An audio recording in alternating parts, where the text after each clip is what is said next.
Hey, Thorns fans, back for another chat with one of your favorite players. I'm Schatz, joined by the one, the only, Emily Menges. Emily, thanks for being with us. Yeah, thanks for having me. All right, so if I'm not mistaken and I'm doing the math right, this is your 7th year in the pros, and I swear to God, I feel like you just graduated. How is this possible? Yeah, you, a grizzled veteran. How is this possible? I don't know. Every year, especially when the rookies come in, they're like, "Oh, like, how many years have you been playing?" I'm like, 7. Forever. You were a freshman in high school when I started playing here. Like, it's starting to get embarrassing. But it's nice to have, like, Becky joining the crew, like, keeping the older ones around. Well, between Becky and Sink, and even Kling a little bit, you're okay. Oh, yeah. Sink's still here, and we have like a good veteran crew. That's true. All right. And you, the vets, the youngsters in the middle of the NWSL Fall Series, that victory over Utah, 3-0. How great was it to post that dominant win? And I'm going to figure it was a win badly needed. And just having Sophia get her Thorns debut, Becky with her Thorns Providence Park debut, the look on both of their faces, that was pretty sweet. Oh, so awesome. Kristen too, right? Like her first time at Providence Park. Like we had a couple. Yeah. Rocky. Yeah. So we had a couple big first ones. But I mean, it could have gone better for Sophie. Like, I think we keep saying, like, what were you doing on your first touch that you couldn't score on your first touch? But I think it was her third, right? Yeah. Oh. Like, it's so good. She was nervous before the game, she said, and she deserved it. I mean, she's such a good player. She's going to be such a good player for this team. And just to have her come out and kind of, I mean, she's had a rough go. We kind of expected her to get her minutes a little bit earlier, but she's been kept back, and we've been playing it safe. And but it's the perfect game for her to get her first goal. And hopefully she has and feels the confidence that we all feel in her. And being at Providence Park, your beloved home, I understand no fans, but yet playing a match for the first time in almost a year in Portland, that had to have felt pretty special. Oh, it was so great. And you know, the noises that they kind of had funneling in were hilarious. None of us knew that was going to happen before the game. But so when we started hearing that, and then halfway through the first half, I think was the first time we start hearing like the chants, like PTFC, and we're like, this is great. It's like they're here, but they're not, obviously. But it was the second best. So you returned to Portland after the bubble tournament, if you will, in the Salt Lake metro area. So getting back to the Rose City, you endure match postponements, heavy smoke from the fringes, if you will, the smoke that descended upon Portland, practices forced indoors on smaller pitches, kind of like futsal or indoor soccer, big challenges, little challenges. Nothing seems to bother this club. And you as a psych major, Dr. Menges, finger on the pulse. What is it with this club? Nothing seems to bother you guys. Yeah, I think a couple years ago it might have, I don't think we've ever been spoiled, but I think we were so used to things going a certain way and expecting them to go a certain way. And so whenever anything went wrong, it kind of threw us off. But I think we're at such a good place right now where we generally enjoy each other's company, and we can joke about having to go inside a couple days in a row. We were in like fun mode. Obviously still working towards them, but we couldn't do everything we wanted to do leading up to this game. And then not knowing that if we were going to have a game or not and all that. But I think it really helps to genuinely like the girls that you're playing around every day. And so you can kind of just be like, well, if it's a game tomorrow, that's great. If it's practice, that's great too. We're just happy to be here and happy to be safe ourselves. So yeah, I think it has a lot to say about the group of girls that we have this year. Nimble, patient, flexible, pliable. Mm-hmm. It speaks well to this group, and happy-go-lucky. Well, and grateful, and I love the gratitude that you guys bring to this crazy world right now. That's pretty cool. Yeah. All right, so you're moving on to the matches that are in front of you, God willing. what are the points of emphasis in terms of growth from your point of view? Areas where you're encouraged as you blend this eclectic mix of veterans and youngsters? Yeah. I think we were so happy, obviously, with the win. We needed a game that we won with confidence and scored a lot of goals, clean sheet. It was great. But if you actually watched the game, there was so much that we didn't do properly and need to do better. So I think it's a great starting point, and it's given us the confidence we have such a good place to start building from. And now we have the opportunity to have 3 more games again, hopefully, to build off that and trying to get us our momentum leading into next season. And so I think for the next few games, I mean, really we want to work on all of our ideas are there. So what you saw in the last game, I think it's mostly everything you see us trying to do is what we still want to try to do. So we're working towards where we want to be. It's just the execution that might be a bit off. And so hopefully in the next couple games, you'll see all the great soccer, but then just a little bit cleaner, hopefully, maybe a couple more goals.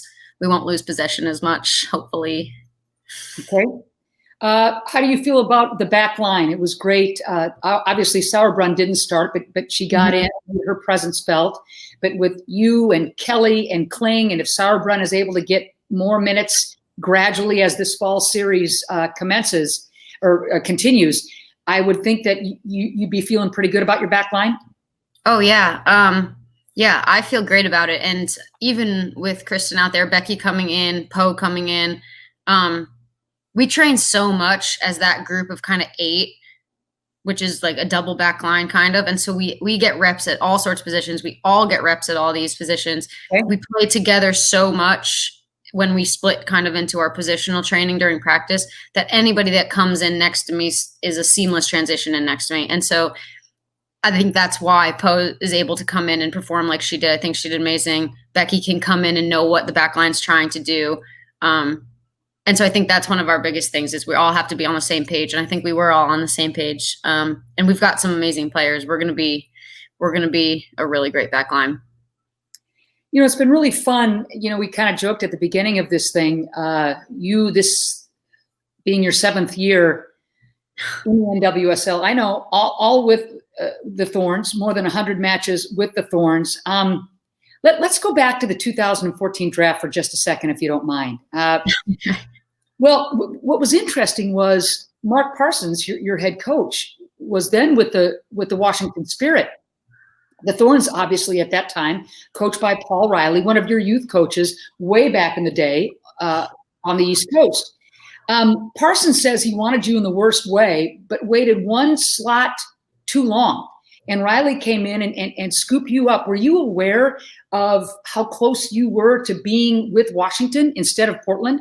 I was. I had it all planned out. Mark had talked to my college coach, and this was before Paul had gotten the job too. So I wasn't really talking to Paul. Didn't really think that was a possibility. Right. But I had scheduled all my classes for the afternoon so I could go to Spirit training in the morning, like to get in. Like I was all set up. And so I kind of knew that it might be coming. I didn't know if I was going to be drafted. My college coach suggested that I go to the draft. I didn't know if I was going to be drafted. I thought maybe like I could go try out once the draft was over and the Spirit started up their practices. And then Paul became the coach, and he kind of came over to me at there were like the breaks in between the different rounds. And he was like, "Can you come out for spring break?" And I was like, "Sure." "Can you come out for Easter?" "Sure." And so he was like, "All right, we'll take her." And then Mark, obviously since then is like, should have taken you earlier, but he said he learned his lesson. Well, he learned his lesson in that one. And what I thought was pretty cool was when, as luck would have it for you and the Thorns, Mark becomes your head coach. And at some point he has coffee with you, right? And basically says, "I tried trading for you after I lost you in the draft." I know. Yeah. I mean, it's only a compliment though. Like I've loved playing under Mark, and it's great that he's been was able to get out here and be a head coach out here. Thankful for my time always at Portland though. I love being a player who has been at one club the entire time. It's so rare these days. And so, don't regret it.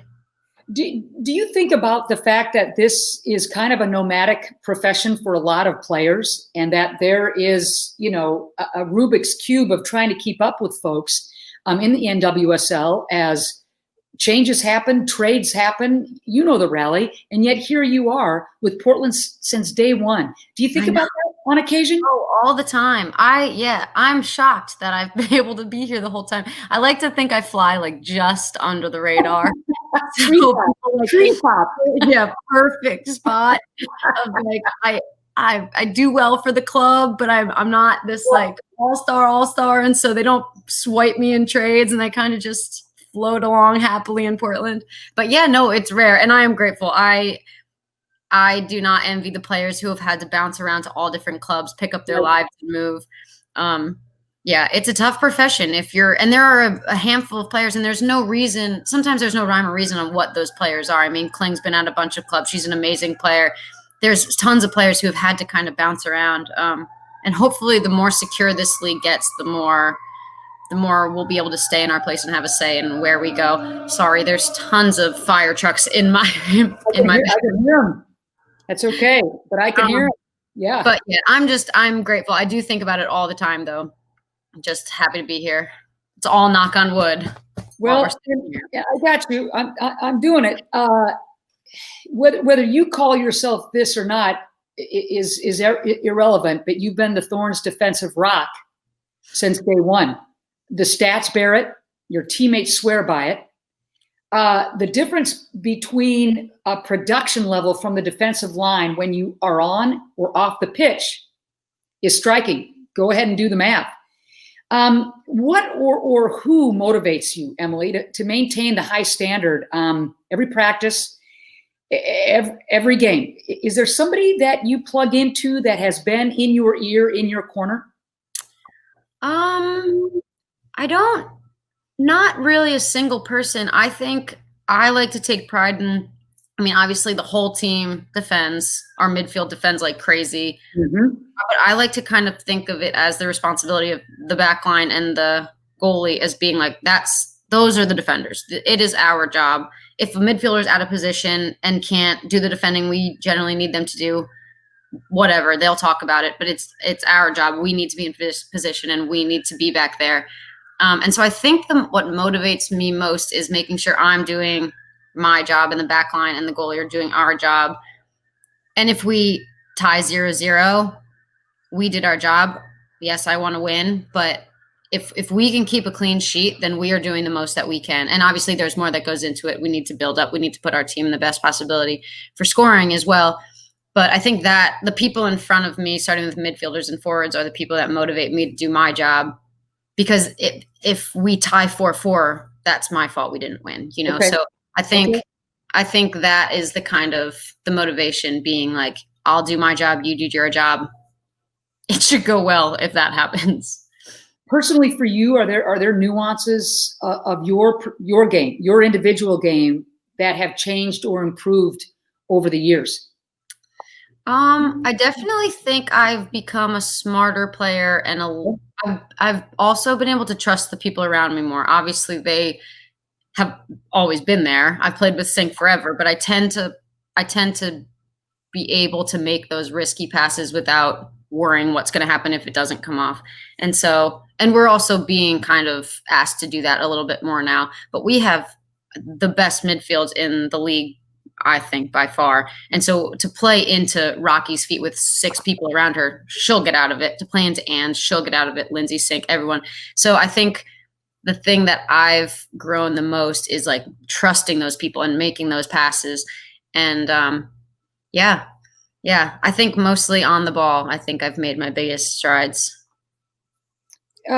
Your teammates, when they're in front of you, around you, not with you, when they describe you, the word joy always comes up. A joyful teammate. No, I'm just telling you, good days, bad days, in the locker room, on the pitch. I think that's a heck of a compliment. And why do you agree with that assessment? Why do you suppose that's the word that they use the most? Joyful. Yeah. I hope so. That's great. I do feel like I am in generally a cheerful mood most of the time. It's funny you say that, because today I was literally saying, and I think I said it to Ange, we're warming up. And I was like, this is our job. Like, can you believe that? This is so fun. And everyone was in such a good mood today in the beginning of practice, and we were kind of joking around, and it was just so like, you have to stop and just remember how lucky we are. And I think our team does such a good job of like, we take things seriously when they have to be taken seriously, but we also find the time to have fun and enjoy each other's company and everything. So yeah, I hope I spread joy, but it's easy when I'm surrounded by the teammates I have. I think that's pretty cool, and I think you sum up the team pretty well.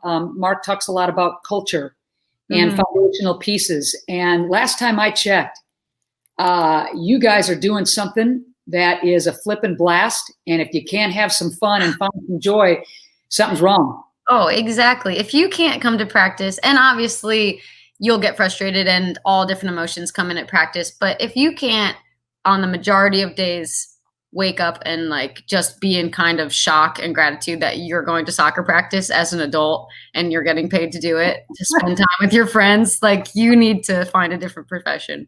I hear you. The best there is.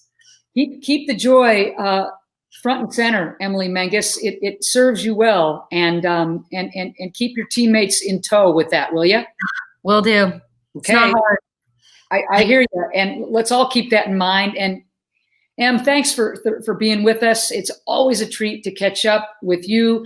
Obviously, good luck to you and the Thorns. Stay safe, stay healthy, and good luck in the coming matches. Yeah, everything. Same to you. Thanks so much, Ann.